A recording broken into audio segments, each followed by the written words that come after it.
Hello and welcome to another edition. This is our 43rd of Reinventing School.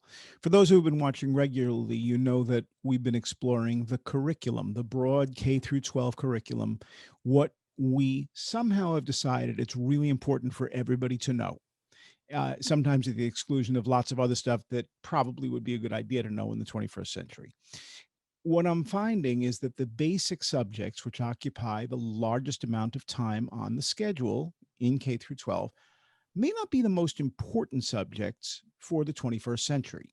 So, as we've been exploring, for example, last week, music, I think before that it was visual arts and health, personal health, public health, and the like, fitness.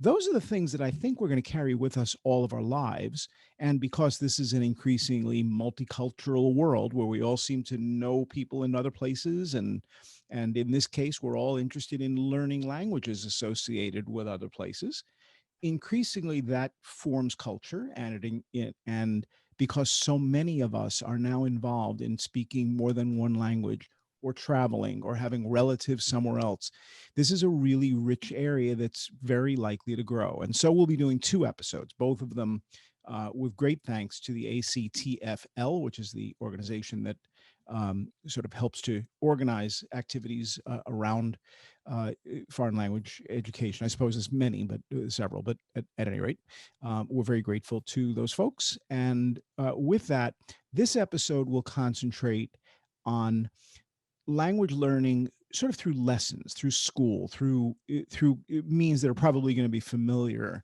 to anybody who's taken Spanish classes, et cetera. Next week, we're going to look at the same kinds of subjects, but we're going to look at them through a different lens. And there, global citizenship and participation will be the guiding portion of this. And I know that for those who teach this subject, you really want to imbibe as much culture as you can into the classroom lessons. And of course, those who learn the other way wish they had a classroom to organize the thinking. So nothing's perfect, but we all do the best we can. So we got a lot of experts here. We have some students, and we also have people at university, and also folks who teach at are directly involved in teaching students in a classroom. So we began our informal conversation before we start, just before. I travel the world and I interview kids in every country. And of course, the night before, I really wish that I was fluent in Slovenian. I really wish that I was fluent in the Brazilian version or the Sao Paulo version of Portuguese, which might be different from the Rio de Janeiro version of Portuguese, and on from there. But I'm just not that smart. It's just too hard for me to learn a new language over the course of a weekend, but that's what I want to do. And I'm frustrated because with all this technology around me, I can't. So the next best, which is not bad, is to have an excellent teacher and focus on maybe not 700 different languages, but one or two. So with that, in our increasingly bilingual world, I don't even know how to begin to think about this. So, Fernando, you have a resume that is filled with just about every imaginable foreign language association and venture. Tell us a bit about yourself, where you are, what languages you're attracted to, and kind of how this works. I'm at the University of Utah. I'm the director of the Second Language Teaching and Research Center here, and I'm also a professor of Spanish linguistics. And I've always been attracted to languages and language learning. As a native speaker of Spanish, I was initially attracted to Romance languages because that was the easier thing to do. And then I learned English and a little bit of German and Latin and Greek and a variety of languages along the way. But you started with Spanish, and yet we're going to have this conversation primarily in English, because otherwise I'm going to lose track of it. Is that a strange thing for you? Is it odd not to be speaking in the language of your parents, for example, or your grandparents? Not anymore. It was at some point, but not anymore. I mean, I've lived surrounded by English long enough that it's become pretty automatic. The way that it is automatic in your first language. You don't think about it. You don't think about the connection between the words that you're speaking and the meaning that they convey. It all becomes automatic with enough practice, and that's how it feels to me now. How much But Spanish do you that wasn't speak? always the case. How much Spanish do you speak now in the course of a week, percentage-wise, compared with English? Probably 50-50. Okay. Do you think that's a healthy thing, or do you think that's a dangerous thing for Spanish? Personally, or for Spanish as a whole? Spanish as a whole. I think it's the way it's always been. I mean, language contact has always happened to some degree, and that's a good thing. That's how languages evolve. Or die. Not through contact. They die through non-linguistic means primarily, right? Okay. Yeah. Rebecca, you're dealing with a language that isn't top five, right? So can you explain what you do and how this sort of post-colonial era and the elegance of speaking French kind of mashed together in this strange, well, mostly the internet is an English world? Sure, I'm happy to speak from my role as a middle school French teacher in Wellesley, Massachusetts. I've taught at the same school since 1998. And the reason I'm still there is it's one of, if not the largest middle school in Massachusetts. And so even though we offer five languages, there's always a nice piece of the pie left for French. I think Americans tend to be very faddish in their study of world languages. And so it seems like everyone wants to learn Chinese, and then Americans realize, ooh, Chinese is really hard. Maybe we should be learning Spanish. So let's go to Spanish. Oh gosh, all those verbs. I think I'm going to switch to French. So we see a lot of movement in our program. And I actually just want to say I think French is actually a growing language in terms of how young the population is in Africa, and that is the new center for French language on the planet.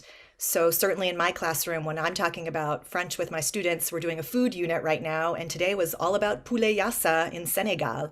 That's the information my students are going to need. And I have them calculate their age and think about, okay, in 2050, if Africa is going to be the center of French, how old will you be? Oh, look how well positioned you're going to be using that language. So I think sometimes we think French is old school and we're thinking sort of poodles and the Eiffel Tower. And actually, there's quite a bit of French happening in the world, again, in a post-colonial context for sure. And I think many of my students come to the language through sort of a pop culture idea of Paris, maybe perpetuated these days by Netflix. But there's so much more to it that we're able to uncover in the classroom. And again, as with the other subjects I talked about at the beginning, the biggest population growth through the 21st century by far is sub-Saharan Africa and also Southern Asia. The influence of French culture and French language in that region that is growing so much faster that people are going to be like, Europe. Which one was Europe? I forget, because Africa will be so dominant.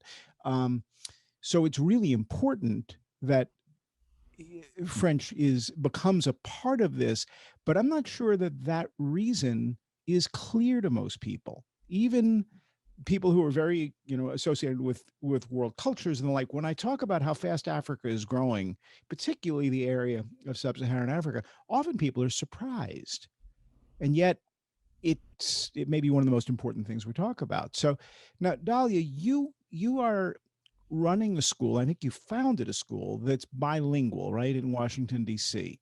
Correct. How did you figure out which linguals to buy? We decided to buy as many as we could.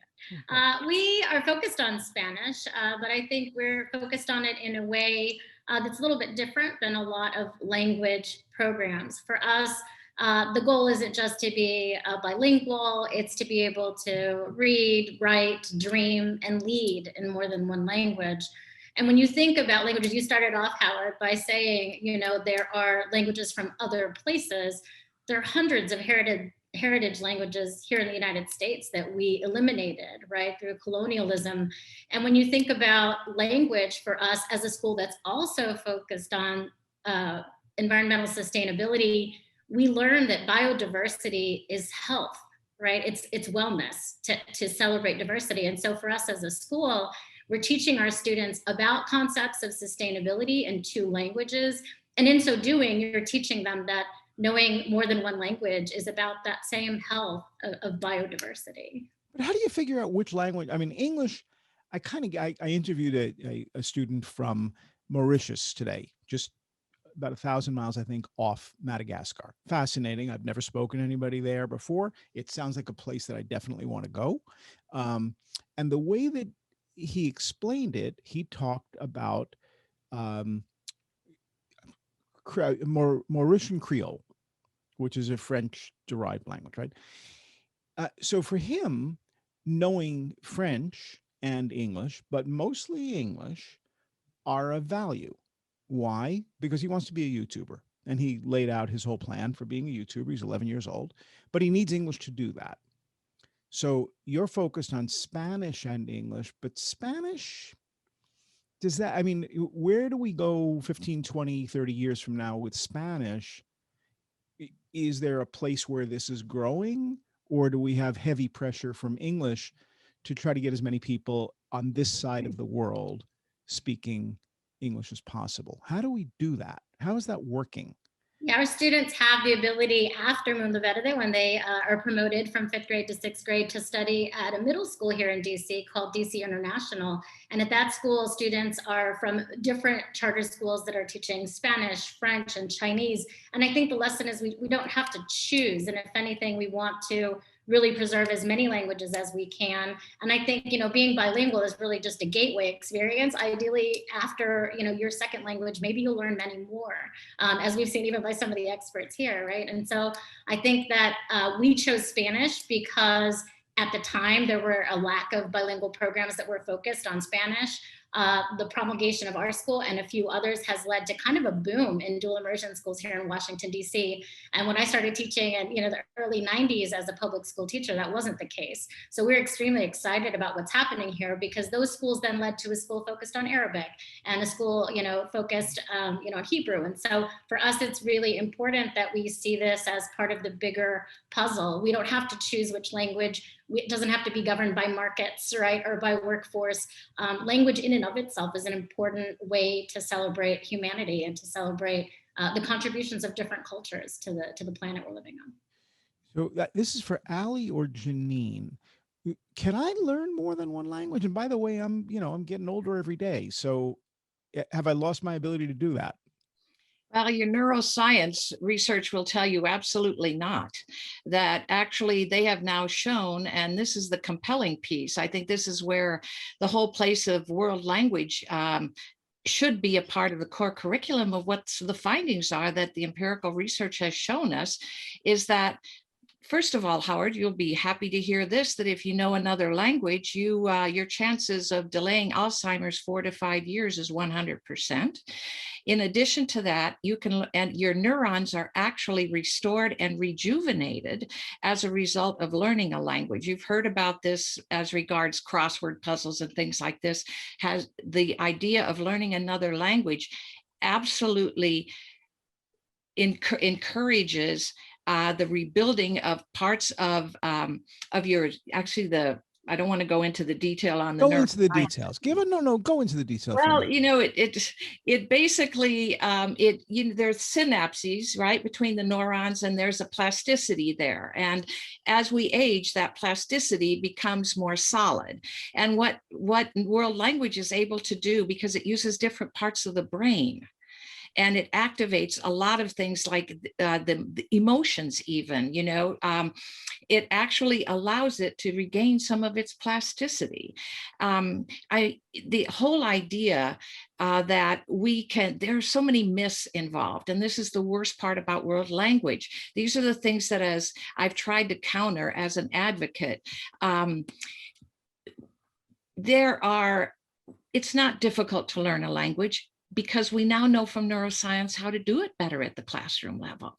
We now know that we have to speak in the language, that we have to contextualize. For example, when we teach vocabulary, rather than giving English and then the target language, an image and the target language immediately called dual language, that's again a neuroscience concept, allows us to go right into short-term memory, which gives it, if it's contextualized language practice where we use an actual story or context, we only need repetition 17 times.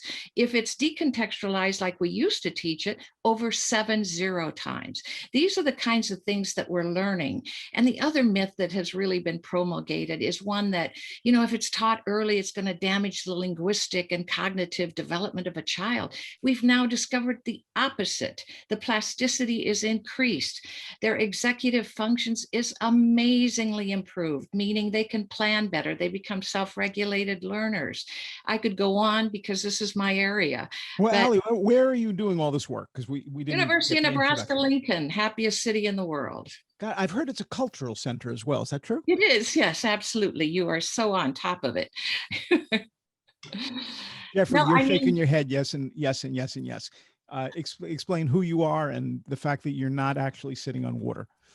I am Allie Moeller at the University of Nebraska Lincoln. My background is a little interesting because I have a background in modern language, literature and languages, but then went into inner city schools to work with diversity because there was no one taking that was diverse, they were discouraged from taking a world language because it was only for the elite, which of course is another myth that has been debunked.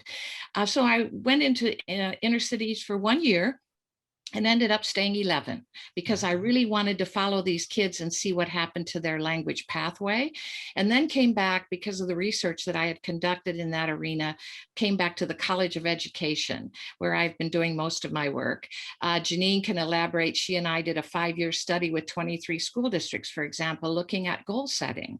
Goal setting using the can-do statements that ACTFL has created. We learned that if kids can do short-term goals, like I can describe my best friend, a can-do statement aimed at the learner looking at himself, that can I do this? We learned that not only are they higher achieving in speaking, learning, reading, and writing.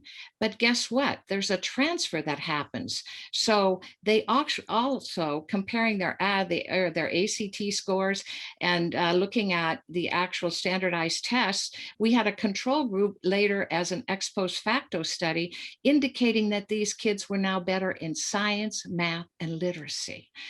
And so the contribution that world language can make to the general curriculum is something that almost every country recognizes except the US.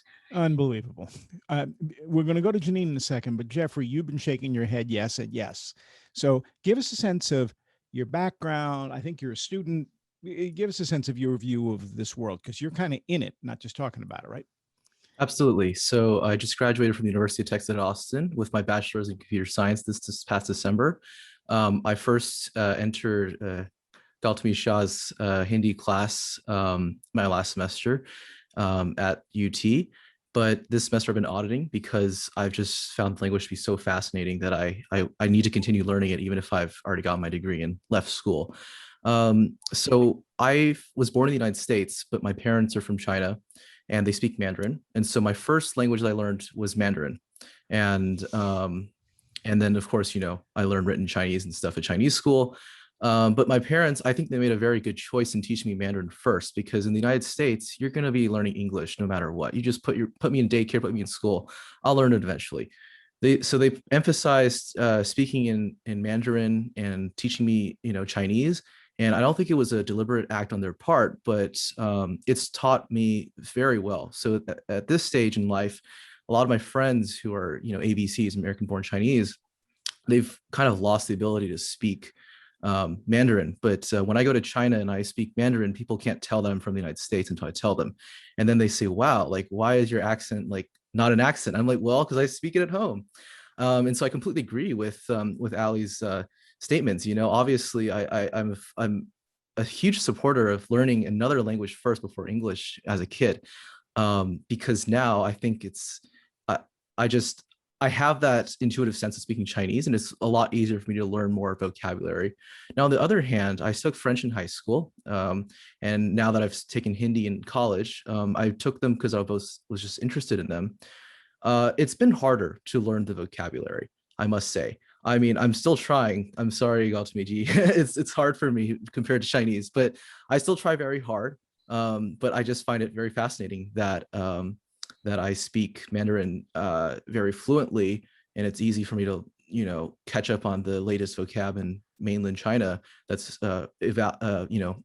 evolutionized over the last 30 years, which my parents have not been a part of, you know. So I will note one thing though. I don't know any Cantonese. So if you try to speak Cantonese with me, I am completely lost. You're going to have to write it down into Chinese, and then I'll be able to understand what you're talking about. We're going to get into all those subs in a second, but we have a couple of other students here. So Romana, where are you? And I see the word Texas, so I'm going to guess Texas, but tell us about you. Oh, hi, my name is Romana, and I'm a student at the University of Texas at Austin, but I'm currently in Houston, Texas. I'm of Latin American origin. So my mom is from Mexico. My dad is Mexican American, born and raised in the United States. And I also agree that my family did a good job at teaching me Spanish first, because I was going to learn English regardless at school and within my surroundings, of course, living in the States.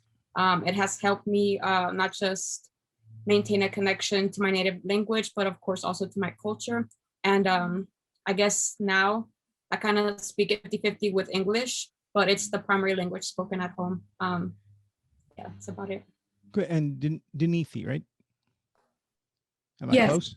Yes, you're good. All right. I'm also a student from University of Texas at Austin, and my parents are from Sri Lanka. And I just have to say what Jeffrey was saying.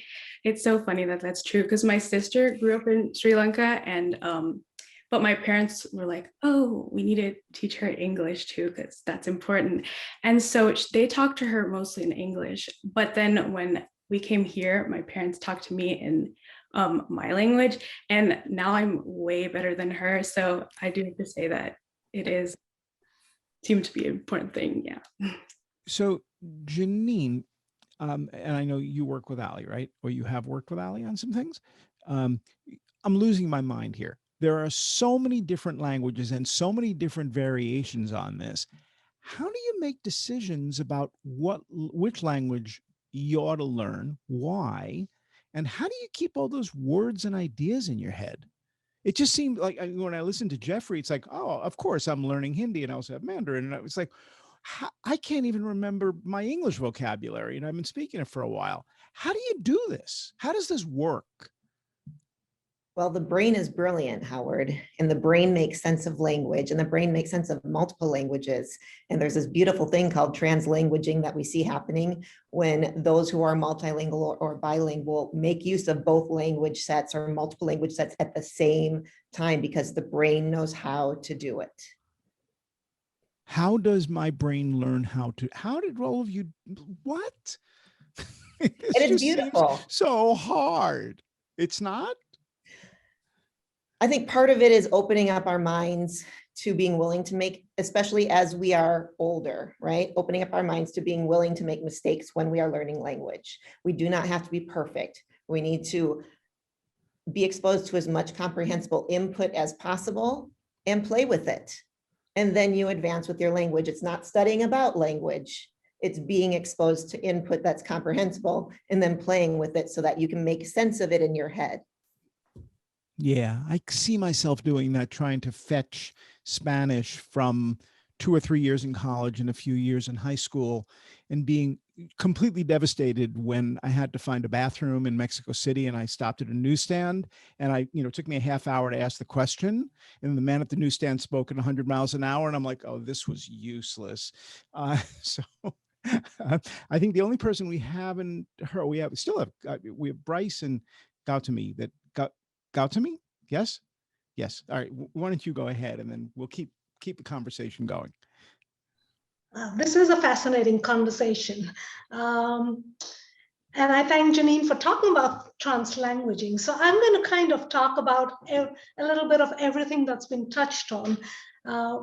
I'm glad. Thank you, Ali, for saying that I am not defective and I am wired okay. Because if someone was to ask me what is my first language, I have no answer. Because I was brought up speaking 4 languages. And do you mean what was the first word uttered to me? Or one grandmother spoke in one language, the other in another, my mother in another language, my mother and father in 2 kind of mixed languages. Where did you grow up and what are those 4 languages? I grew up in India, Bombay. Where? And Bombay. Bombay, India. And the 4 languages are English, Hindi, Marathi, and Gujarati. Wait. What are those other 2 languages? Marathi and Gujarati. They're Help us. Indian languages. So I really don't know. If you ask me my mother tongue, do you mean the language of my mother, which she prefers to speak in? So it's really not that easy. And learning one language at a time is the reason why you have all these questions, Howard. That is kind of outdated theory. It's theory that's coming from the Western world. And we are living in a very multilingual world. I can bet most people at some level are multilingual. You know a few words of a language and you are already becoming a multilingual. So we have to change the way we teach, really. We have to now take other theories into consideration, which are old and they've been there, but ignored in the US because we always thought of it as monolingual. So, give us a sense of what those theories look like. Because you're right, this is unfamiliar. Languaging theory, which Janine talked about, and they kind of, there are different levels and aspects to it. One of the most important aspect is they make a differentiation between the named languages, and that's what we've been talking about. Chinese, Hindi, Marathi, Gujarati, Spanish, French are named languages. They're largely a social construct. That's how we understand it when we hear someone say something. But for me, my own repertoire, I have a linguistic repertoire, and that in my brain does not think Chinese, Hindi, Marathi, Gujarati.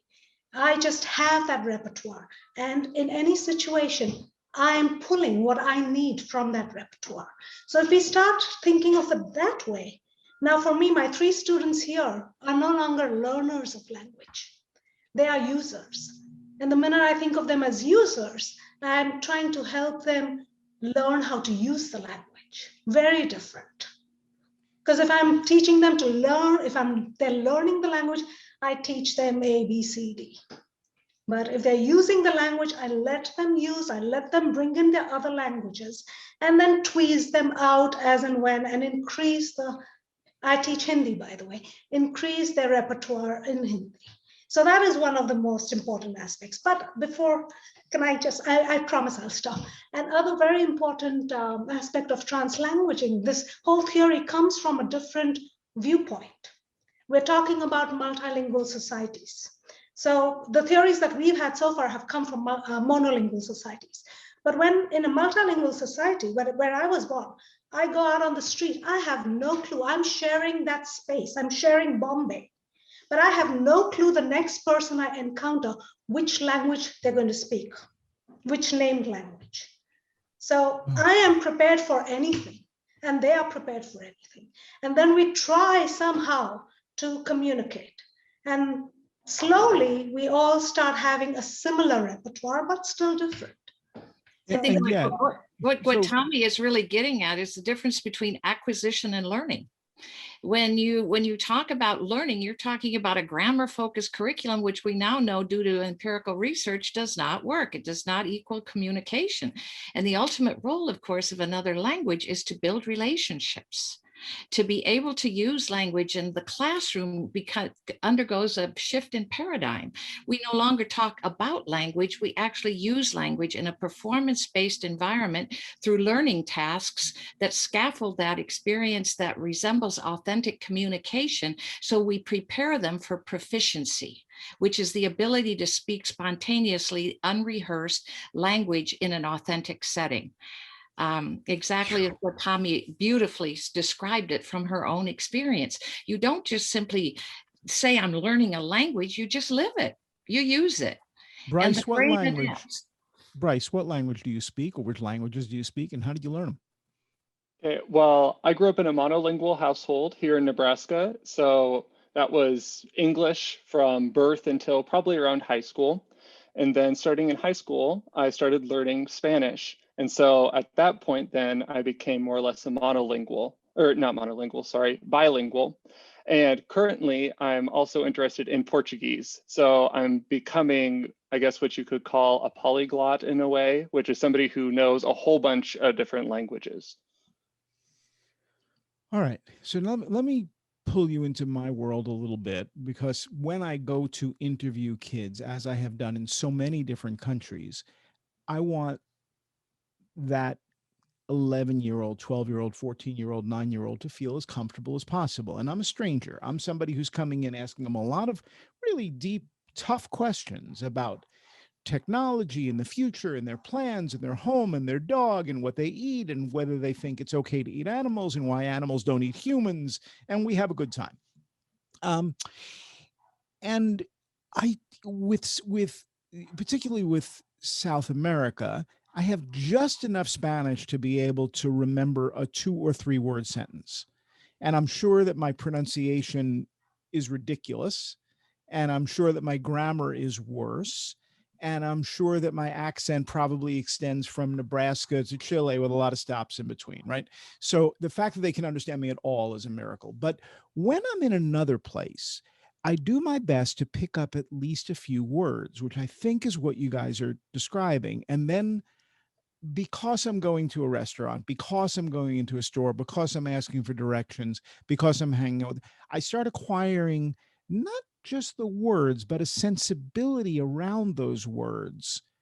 Unfortunately, then I leave because I'm there for a week, I'm there for 4 days or something like that. But it feels different from the way that I learned Spanish when I was in school. I'm not walking around with a vocabulary list. I'm not trying to figure out how to conjugate verbs, a word that I think last time I used conjugate, I was probably a freshman in college. So, Fernando, what happened? Like, did I not get a good education? Did they do it wrong? Do we just know a lot more about it now? Should I never speak Spanish again? Help me. No, keep speaking Spanish. I'm sure your accent is right. Yeah, we do know a lot more about how to teach languages in a classroom setting today. And Ali mentioned earlier, it's a question of creating a context and teaching language within a context so that you understand that language is a tool for communication, not a subject of study. So you're not learning about the language, you're learning to communicate in the language. And of course, in the real world, the experience that you're describing, the context is already there. Your need to communicate is already there.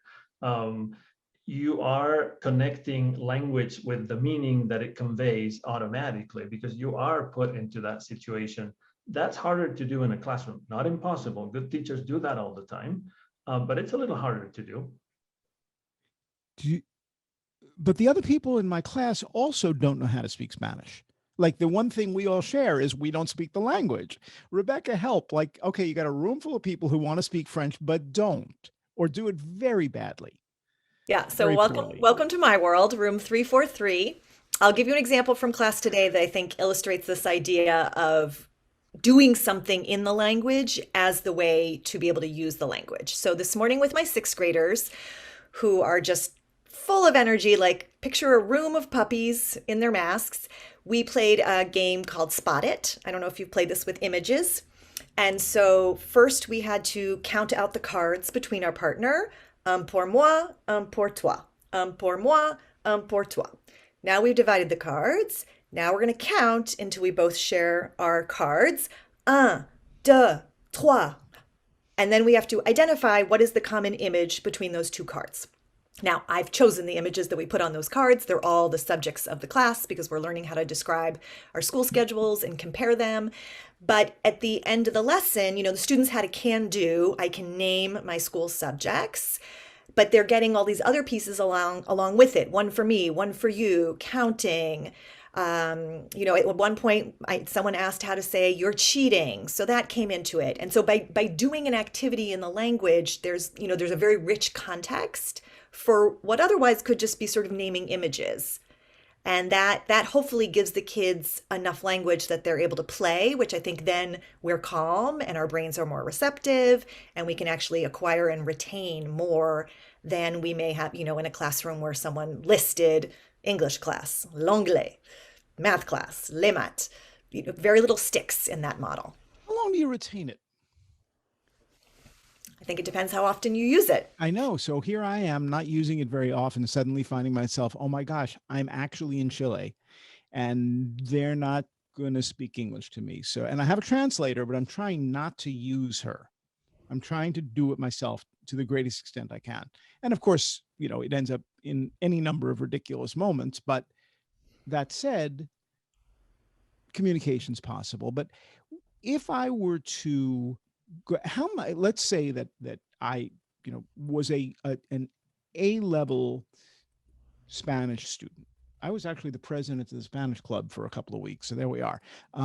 So am I going to retain that if I don't use it much for a minute, a year, 20? Like, how is there any? Do we know any metrics around? Yes, we how do. memory works? We do. Good. Tell us, please. We do. We know that if you reach the advanced low level on the proficiency scale, then you're more apt not to lose it. But going back to your question of really how do you acquire it, the real thing is that we know 10% of what we read, we retain, right? 20% of what we hear, 90% of what we do. That goes back to what Rebecca's talking about. You actually do language. You use it in terms of what Fernando was talking about. And when they use it, the retention is 90% versus 10% when you read something. I mean, just think about reading a chapter. The students will relate to this. You read a chapter and you think, what did I just read? And somebody asks you that and you're going, oh, geez, let me go back to the chapter, right? This is a common thing. But there are strategies that we know empirically now on when we read. What are those strategies that help us? And if we're learning something, when we actually do something, it's like learning to drive. Passing the test is one thing. That doesn't mean I know how to drive. I can tell you that because I didn't do so well on that part. Okay. And so the same thing is true in language. You take 4 years of conjugation and declining nouns, and then you go there and, no one's speaking vertically. They're not saying I love, you love, he love. They're speaking horizontally in sentences. And so this is how really our classrooms have transformed as a result of the scientific inquiry that has happened. And it's a new field. It's relatively new, 30 to 40 years, language acquisition. But as a result of that, it has transformed the nature of how we teach languages. It's still a work in progress, as probably Janine and some of the others can tell you, because teachers are a little bit resistant to change. And it requires a whole new way of thinking about how we learn a language. So Dahlia, you're doing the bilingual thing. Does that mean that kids are learning math in Spanish language? Like, how? Because already I don't know math. Now I don't know math. I don't know Spanish. That's going to go well. How does this work? Yeah, I mean, this is really connected to what a lot of the panelists have been talking about. For us, we understand also about language that the more of an emotional connection that a learner has to what they're using the language to do, the more likely it is to be retained as well. So part of the program really is to say, we're going to integrate learning. They're learning math, social studies, science, and language arts in both languages. They're engaged in problem solving that is related to themselves. It's very play-based and place-based. So as a pre-kindergarten student, you're thinking about clothing that you wear during the year, and maybe you're making clothing and you're talking to experts about clothing, and they come to visit your classroom to talk about beautiful pieces of work that they create. And then as you go through the years, by the time you get to 5th grade, you have students who are in Puerto Rico, talking to fishermen about invasive species in Spanish, right? And sort of learning about organic farms and composting to scale, like how there's a revolution of farmers in Puerto Rico that's trying to make eating more sustainable. And when students are in that moment of joy, whether that's, on the beach at Luquillo, or whether they are, engaging with art in pre-K, this is the way in which the language cements. So we don't divide it up. We don't say, okay, well, you're going to take all your core subjects in English and then Spanish is for fun. Spanish is as academic as English is in this environment, and it's purposeful. So it was really interesting. A while back, a student had said, I don't think we take science at Nevada. Meanwhile, like a core part of the curriculum is science. It's because we're not calling it a part of the day. They're learning about, how to care for local rivers. They're learning the right to read and who historically in our country has had the right to read and how they can help others learn to read. It's all inquiry-based and project-based because we're not just learning something for the teacher, right? We're learning something for the world, for ourselves, Right. and for life beyond the four walls of the classroom. Jeffrey, what Dolly is describing, is this the way you learn? Well, she said something that really resonated with me. And that's if you have an emotional connection to the language, then you're a lot more likely to learn it well. Well, why did I take Hindi?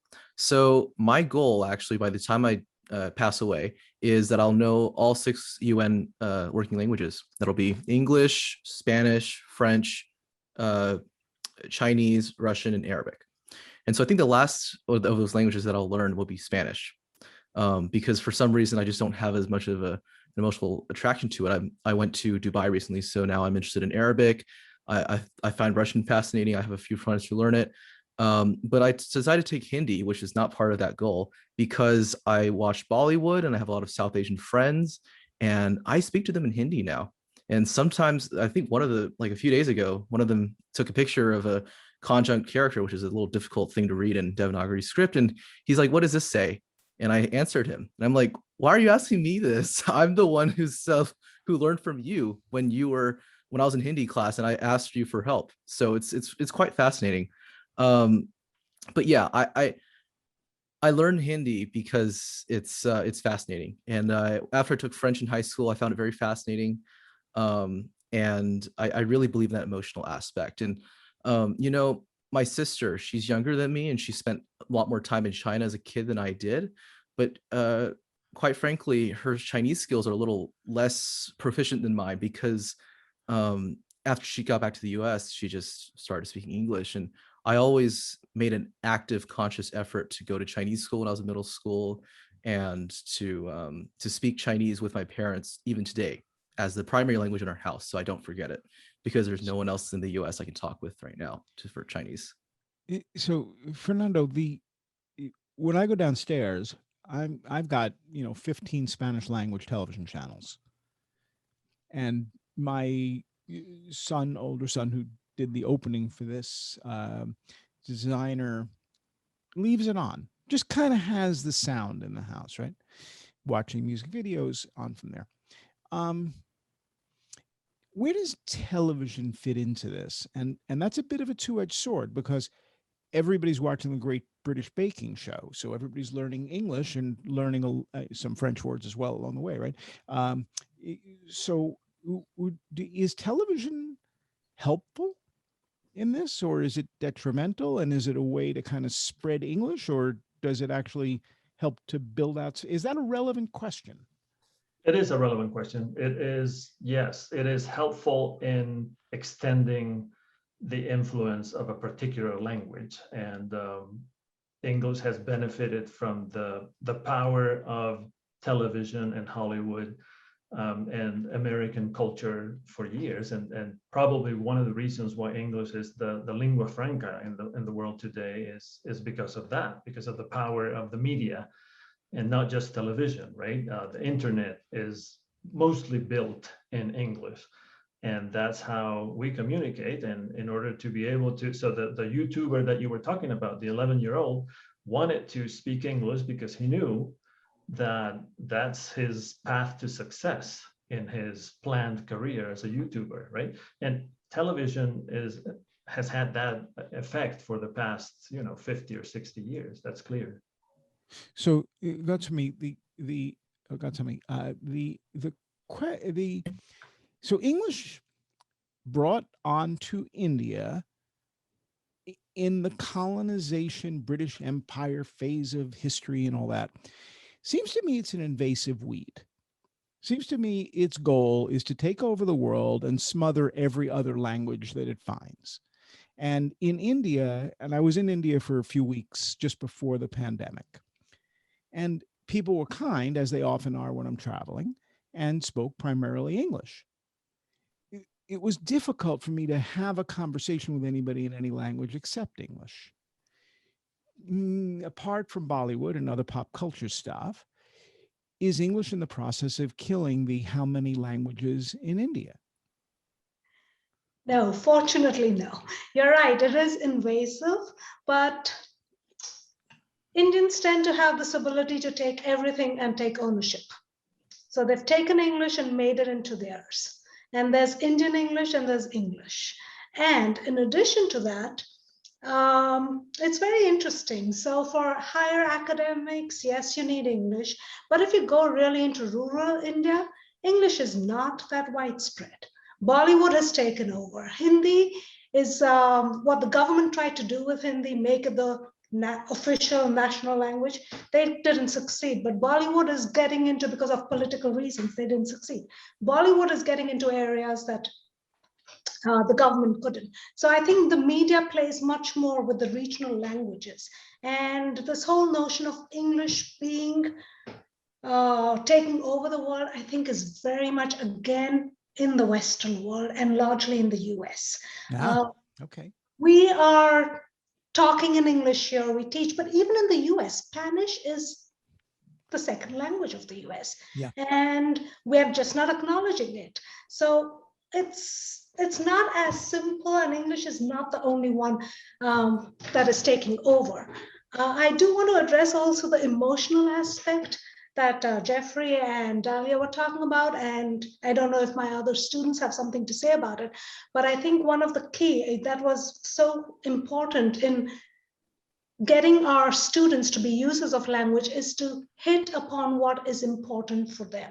So I have students with 3 different linguistic backgrounds: Sinhalese, Spanish, and Chinese, in addition to English.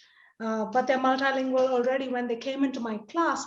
And for me, it was important to try and do something age appropriate, and not all of them are interested in the same thing. So you have to try to address something of their age, current events, get them emotionally interested.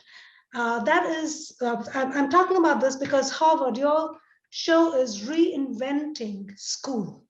And I think the best thing that's happened to me as a teacher of languages is not having a textbook.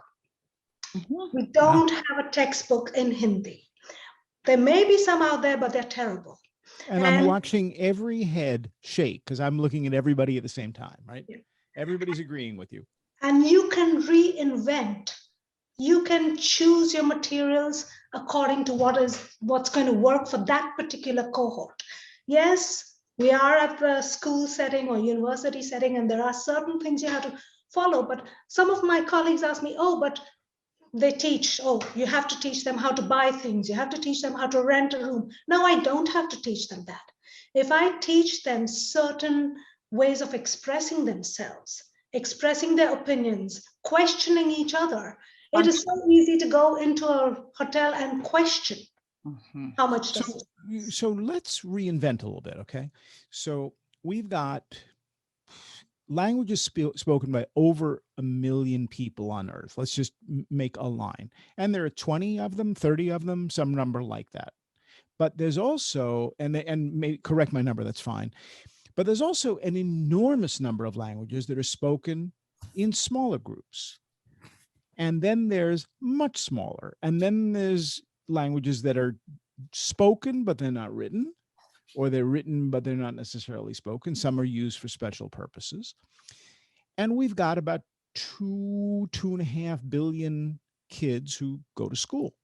So here's the base of people that we'd like to affect, and this multitude of languages. And the weird thing about languages, I suppose, is it's great if I speak it, but you've got to understand it, right? We need 2 people in some way, or we need to send in a receive side.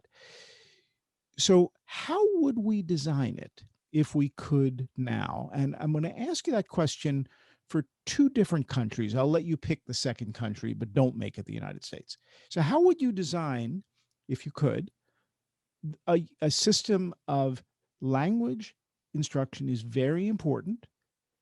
Therefore, we're going to approach it this way in the United States and then in this other country, and try to pick a country that isn't an obvious one. Okay? Who wants to go first? So, Janine, you look like you want to go first. Well, I suppose my response would be, I don't know that it matters what country. I think that if we're talking about a system in general in multiple languages and engaging learners in K through 12, K-16 experience, or even before kindergarten, right? The system has to initiate language early. And I think Dalia's system is the one that we see the most success with in terms of multiple languages and engaging instruction through those languages throughout the entirety of the learning experience, so that we have functional proficiency in every learner of multiple languages by the end of that experience. It's not teaching a language, it's using language to engage in learning. Now, Dalia picked Spanish and English for the school, but I'm a student and I've got agency.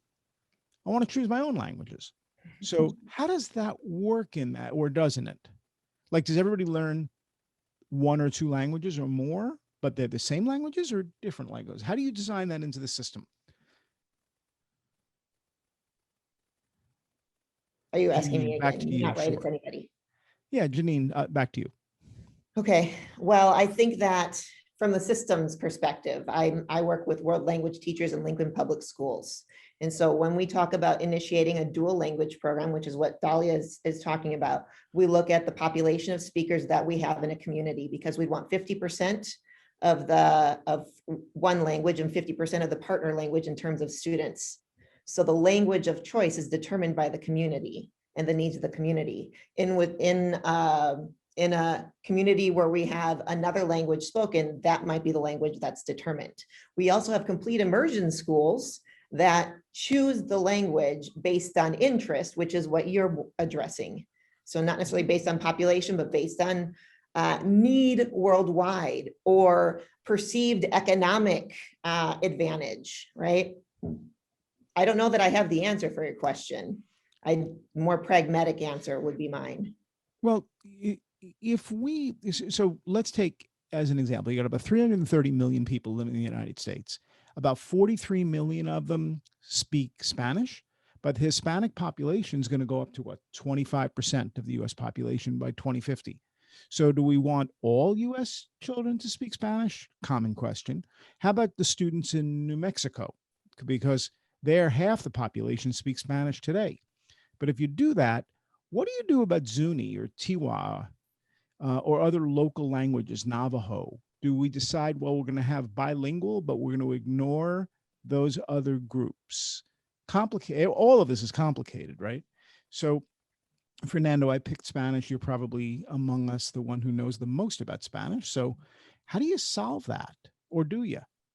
Resources, money. So when society and governments understand the importance of maintaining languages and promoting language learning, then they put the resources behind them, right? So in my state, in the state of Utah, we have the largest dual language immersion program in the country.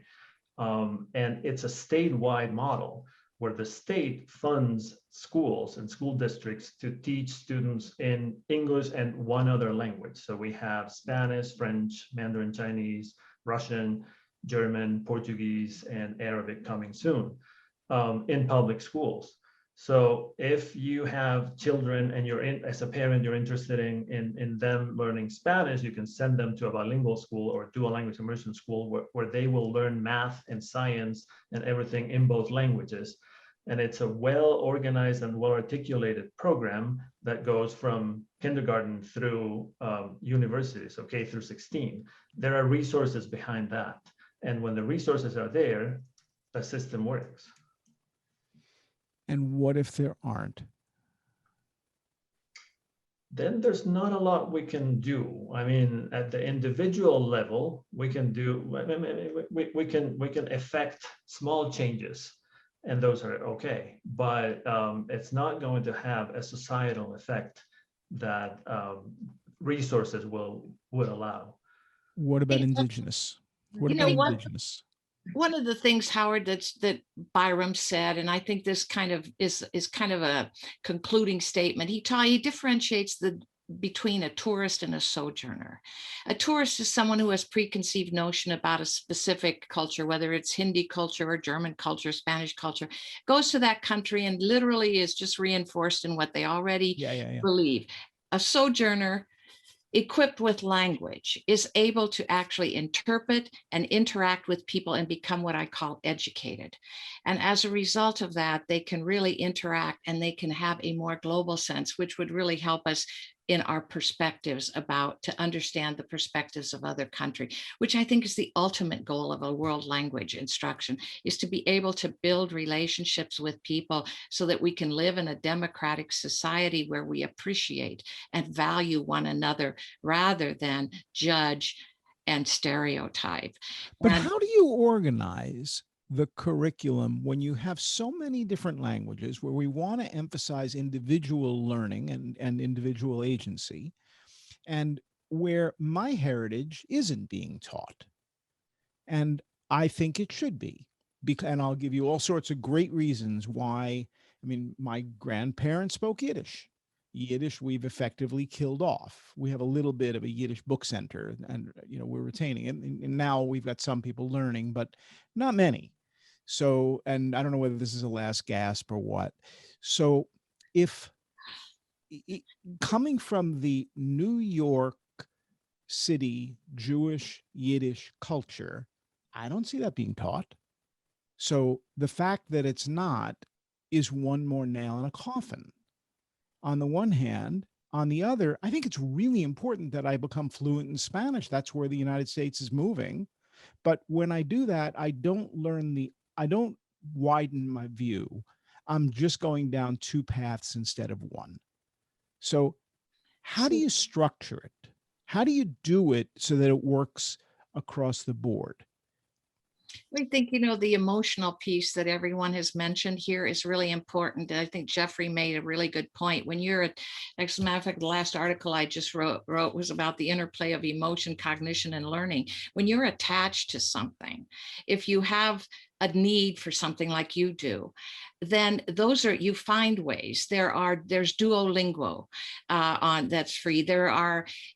Because we know acquisition occurs by getting lots of comprehensible input, you can download YouTubes, you can read text, you can read children's text, you can get on the web called Hello Talk, and all over the world speak Yiddish with whoever is willing to talk with you to develop those skills.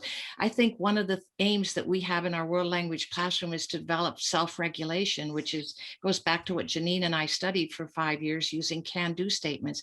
And when you have that self-regulation, you can find ways in the digital world to make that happen.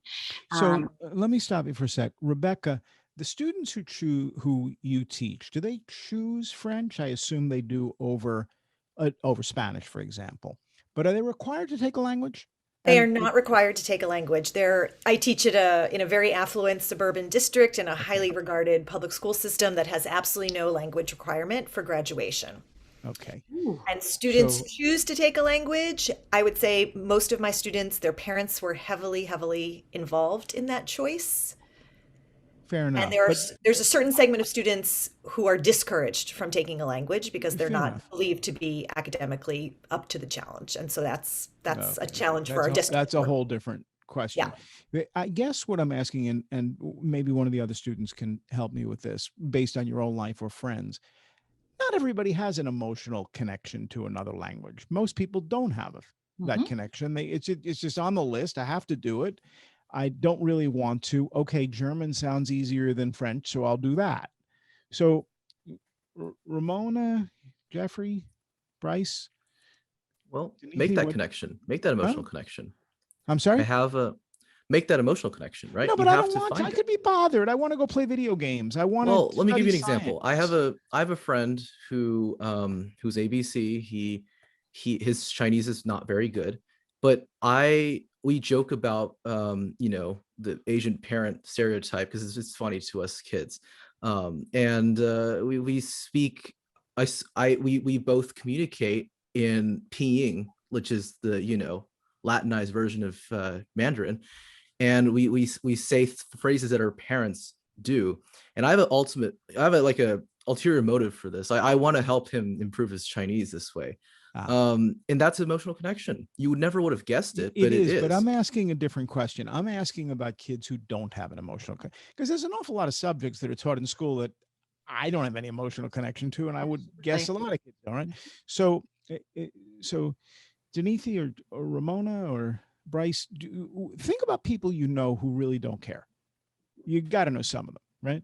So how do you build? Is there an emotional connection there, or is it just like I got to do this? I thought I did answer your question. I mean, he doesn't. Oh like no, I it. think you did. I think you did, but you gave me the bright side of it. I'm looking for the dark side. Okay, you want to be pessimistic? Okay, cool. So I'll let Bryce, someone you else. just finished your student teaching. Did you have resistance in the classroom? Those that had zero connection? At the beginning, yes, I did. A lot of that, I think, comes from just that feeling that they can't learn another language because they've been told all throughout their lives, you know, as long as you know English, you can go anywhere in the world. Why would you learn another language? And plus, you can't learn it. Like all these other people are learning it, and look how much they're suffering. Look how much work they're putting into this. You don't got time for that. So the thing you got to show them is that, hey, you spend however much time on your phone. Why don't you try switching your phone into the language you want to learn or something? Because a lot of times, just like we've talked about, we learn language through an interaction. And so if I'm forced to set up my privacy settings or whatever in the topic language or in that language I want to learn, I have to take a moment, step back, and actually read through it, pick out the words that I know, and then try to understand what I've just picked out and what's going on. So in that way, I'm acquiring that language, not necessarily verbally or anything like that, but you're still getting exposed to it and you're still having to use what you know to figure out an issue. Okay. Are you happy? And I guess mainly this is on the professional side. Are you happy with the way language instruction is going in the United States and for what you know in other places? Or would you change it? And if so, how would you change it? Or maybe it's fine the way it is. It seems to me you could use a little more time, probably a little more money. And it seems to me that you probably want to take that away from the math people who seem to have an abundance of both, but I'll leave that up to you. So of the professionals, who wants to go first? I can start. Okay. Go ahead, Ellie. I can start us off and say there is resistance for change. You know, it's like who wants change? Everybody, but who wants to change? Nobody, right? And so the teachers basically have been. Mary Kennedy out of Michigan State used to say, "You teach the way you were taught." And so even after you've been trained to teach in different ways, sometimes you go back to what you experienced. And so what you basically have to, the teacher education piece has to really be very start earlier in the career of a college student, and the field experiences have to be different. Teachers who are in the field find it a lot easier to go back to the way they were taught. And I think Janine can really speak to this because she's the world language coordinator and is struggling right now with actually that particular thing of really moving to a proficiency-based curriculum. What are some of the challenges that you found, Janine? I think that the group has spoken to the challenges, right? We teach the way we know. I think the funny thing is that many of us has been talking about our emotional connection and that being a motivator for acquiring language, learning language. It's the same thing when we're talking about shifting or change with teachers. So we started with what is it that we want our learners to what's our target? What's our target? That's our why. And so if our target really is communicating with language, building relationships with language, our classrooms need to look like that, not a textbook and conjugating. So I say start with the why. That's how we shift teachers. Where were you when I was learning? I would have much preferred that. Okay, who's next? Rebecca. Sure. So I was really lucky that when I was studying French in Western Massachusetts, I had a really eccentric French teacher who believed in total immersion. And we just thought he was a very wacky man. But he got us going in the language. He took us on all these cultural excursions, some of which had absolutely nothing to do with learning French, but they were just these group experiences. I ate at a Chinese restaurant for the first time with my French class. I had free time in Times Square before we went to see the Phantom of the Opera together with my French class. And that was what made me want to go be go stay with a host family the summer after ninth grade, which then rolled into 10th grade, 11th grade, 12th grade, wanting to be a French major in college, then teaching in France after college. So, I think that immersion type experience that was full of rich socializing and extras was amazing. He was a single man, and all of his time, I think, was devoted to this project. I'm like a working mom with two kids at home, so I don't have time necessarily for all those extras. But when I'm with my students, I really try to make it a full 360-degree experience where we sing in French, we dance in French, we build things in French, we tell jokes in French, and that's part of sort of getting all the good stuff into language class so that we can have all of those human experiences together in the language. And I think, again, to the point of students need to feel that they can do it. I think so often my students' parents talk to them about language the way that you've spoken to us today. I can't do this. This is too hard for me. Why? And then the kids come in and think, oh, this is the hardest subject ever. I don't know how I'm going to get through this. So as soon as they have any experience where it's like, oh, I just beat my teacher in a game of Spot It, you feel like a rock star, then maybe there is some hope that you can kind of move forward. Cool. All right, next professional. So I wanted to quickly, so we've talked about change at the classroom level, at the teacher level, from the bottom. And I wanted to add the structural perspective from the top. And I think if there's one thing that as a profession we could do that would have a significant effect is, as language teachers, we all talk about the importance of communicating. We need to talk to one another and we need to articulate well. And what we see is a lot of time and resources being wasted because we don't talk to one another. So Dahlia's students are learning Spanish and English from a very young age. And some of them are going to go on to, middle school in a bilingual program. And then they're going to go to high school and they're going to be put into Spanish 1. And they're going to be taught to conjugate verbs. And then they're going to do 3 years in high school and they're going to go to college and they're going to go to Spanish 1 and they're going to be taught to conjugate verbs. And we've wasted a significant amount of resources and time and energy for nothing. So a small change, structural change, where we all communicate, talk to each other, and articulate what we do would have a very significant positive effect. Do kids in school A talk to kids in school B? Here I am, I'm struggling to learn Spanish, and the kids in Dahlia's school, is there a lot of internet use where that is happening one-on-one groups? And is that helpful at all? Is it a useful tool? I'm seeing yeses. So professionally, who have we not heard from on this round? All yours. So what are we happy with? I think the question was, are we happy with the way language learning is going in the US? And what would you change? And what would you change? And structurally, yeah. Also the question to Janine and Fernando about how can we ensure that we can teach all the languages that we want to teach? So putting all of those together, I think personally, I would say I am happy. It is too slow, but it is unavoidable. So I see a trajectory. Now we're talking about bilingualism. Slowly there'll be multilingualism. It's very, very slow, but at least it is on the right path. And I actually would, the way one can change it structurally is, I think putting what Janine and Fernando said together, of course, resources are important. And what if there aren't the resources? So Janine said, you let the community decide what's important for them, for each school, because schools are not somewhere out there in outer space. They are in certain areas.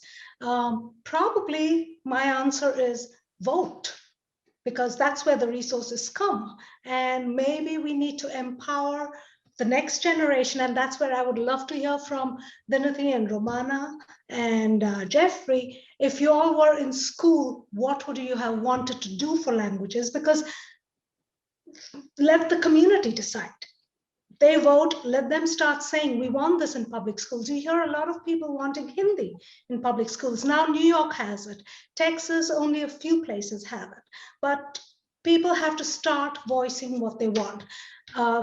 The three students who are taking Hindi right now, Dhanati, Romana, and Jeffrey, they're taking it not for a requirement. They don't have a language requirement, but they chose to take it. So languages mean something to them.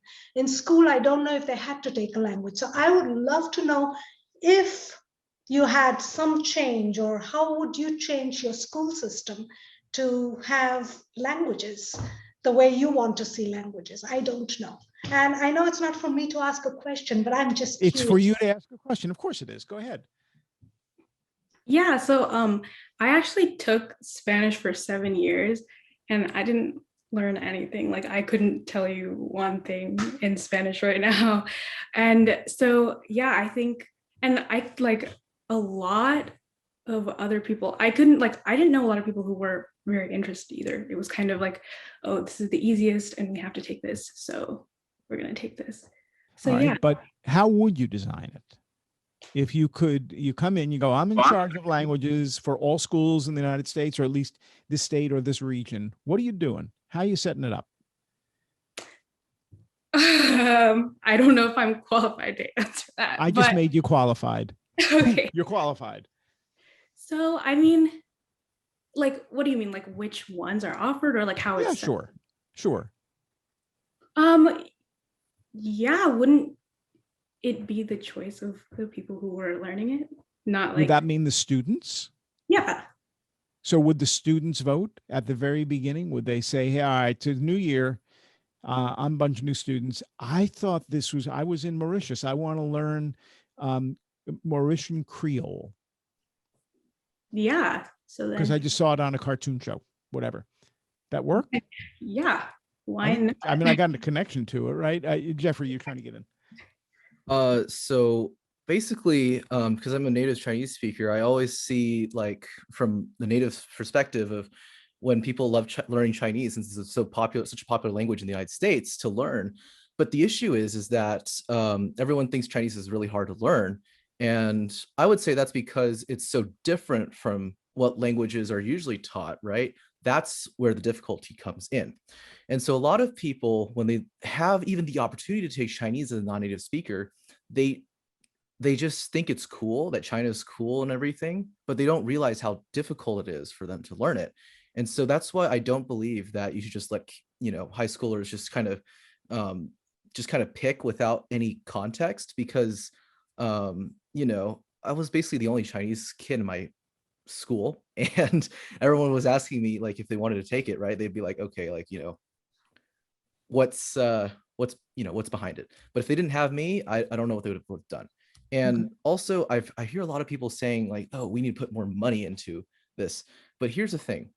I don't think there's enough qualified Chinese teachers in the United States. This might even have to do with immigration law. And I know that's a little political, but I'm just going to say it, if you don't let Chinese people into the United States, how are you going to get them all into our classrooms, right? Even on J1 visa, I don't know. But the point is that the Chinese teachers that I've saw in my area in Dallas, I live in an affluent suburb, but it's still to the point where I grew up in an 80% white city. So my upbringing was very white, and the Chinese teacher we had was let go after a few years because she was the only Chinese teacher in high school. She was shared between 2 high schools in the city, and she just wasn't good. Everyone hated her. All the students hated her. And I was glad I didn't take her class. I'm glad I took French, because Chinese, I already knew it. I didn't want to ruin it by her, right? What I think we should do for Chinese is we shouldn't have one teacher per school. We should make sure first that everyone who wants to take Chinese is actually, they really want to do it and they have that emotional connection to it, and that they will learn it no matter what. And then pair them up with a Chinese teacher who is qualified, but online or something like that. So that all right. different schools can share teachers. Okay. And you might think, okay, well, does that really work? Well, I've never met Gautami or Dinathi or Romana in real life ever. And here I am मुझे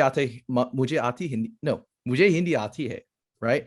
So I think it works. I really do. And I think this COVID pandemic has blessed us with, the one little thing it's blessed us with is that we are now more, capable of online education. And I really think that we should continue to do this, especially for languages where the amount of teachers we have is the limited resource. Because if as much money as you throw to this problem, it's not going to solve it. There's a lot of Chinese people in China who don't want to come to the United States anymore because they think China's better now. The past few years, it's improved so much. It's become a first world country essentially in many areas. And so it's just a lot harder to get people to immigrate to the US, especially to teach Chinese. So if I want to learn Japanese, do I need the teacher in the room, or do I just find somebody in Kobe who's going to help me navigate that? And now I've got a friend, and maybe a friend for life, because teacher tends to live within that K-12 world, right? But I'm looking at this going, well, today is my Mauritius day because I started the day in a wonderful way with a wonderful family.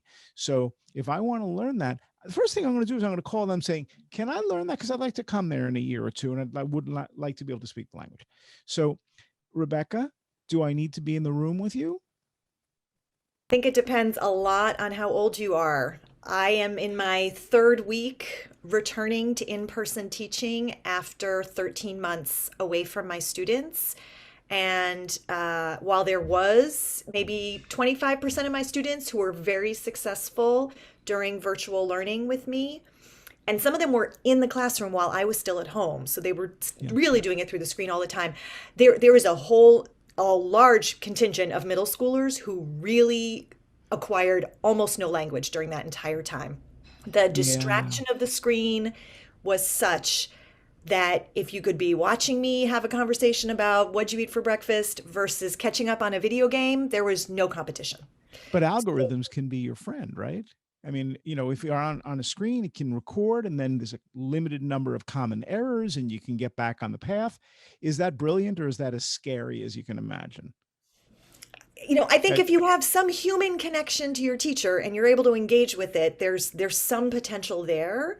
But my experience, having gone from the traditional world language classroom into the virtual world and coming back, is that there's kids who are engaging with my content for the first time now in really a year. As an adult, do I love getting on Zoom with my Hebrew teacher in Tel Aviv an hour a week? It's amazing. I've gotten so much back. But I'm a grown-up, and I'm not distracted by the idea of maybe playing Fortnite during our lesson. I'm all in. So I think that's quite different. Yeah, Fernando, you seemed intrigued by when I said the word algorithm. Can you close us out with that? Yeah, I think another myth, Ali mentioned a couple of myths already. Another myth is that in-person teaching, or at least language teaching in person, is the gold standard, and online teaching is just a bad version of it. I think good in-person teaching is great. There's bad in-person teaching that's not effective. And the opposite is also true. Great online teaching is very effective, and bad online teaching is not. And online teaching has some advantages that in-person teaching doesn't have. And you, Howard, you just mentioned a few. And there are tools out there that use precisely those resources to make language learning effective.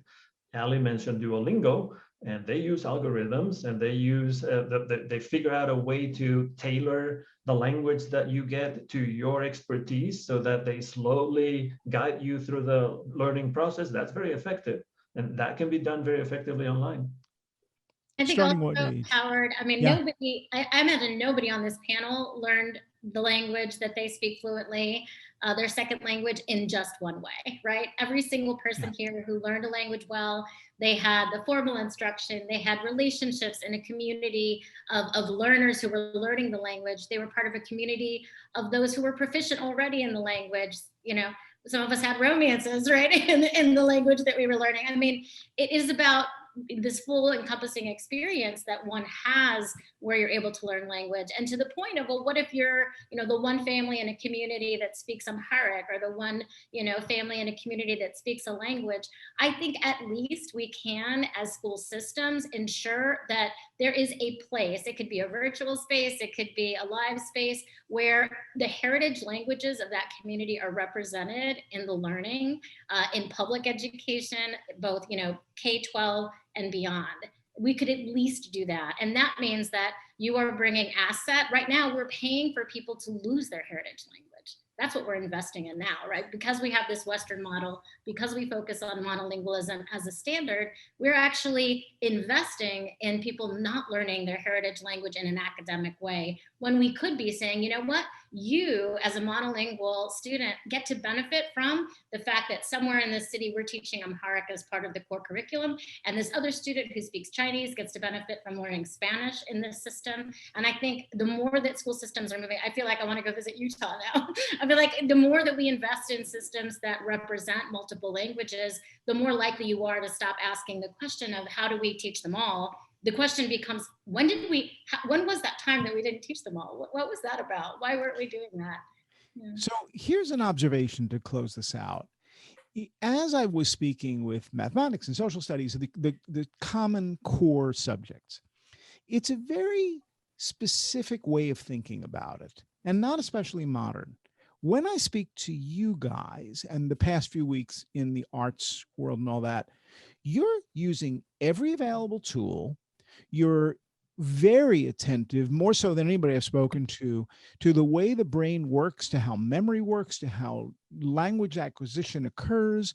You're outside the classroom and inside the classroom. You're using games. You're using you're thinking about this far more broadly and far more deeply than any other subject area that that I've encountered so far. So I'm really looking forward to next week, when we go out of the classroom and into the field and compare what we've learned in different ways.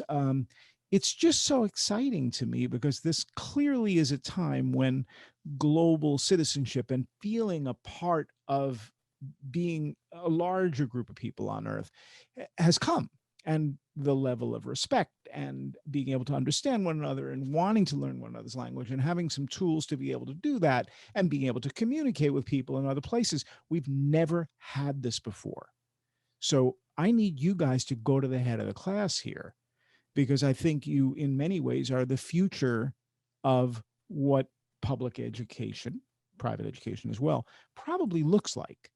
But you haven't quite stepped into that role yet, and I do wish you would. So with that, thank you all very much. I hope you'll hang out for just a minute after the credits. We ran long today because we had a lot of people, and we look forward to seeing all of you out there in internet land next week.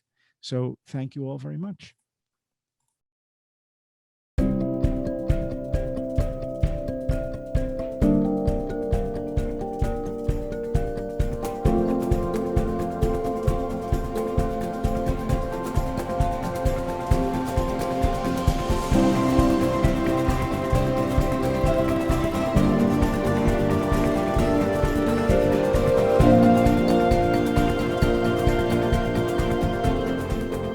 For on-demand episodes and more, visit our website. Kids on Earth contains hundreds of video interviews with students from around the world. Learning Revolution is a global collaboration network for people who care about learning. Be sure to join us next Thursday for a new episode of Reinventing School. Thanks for watching.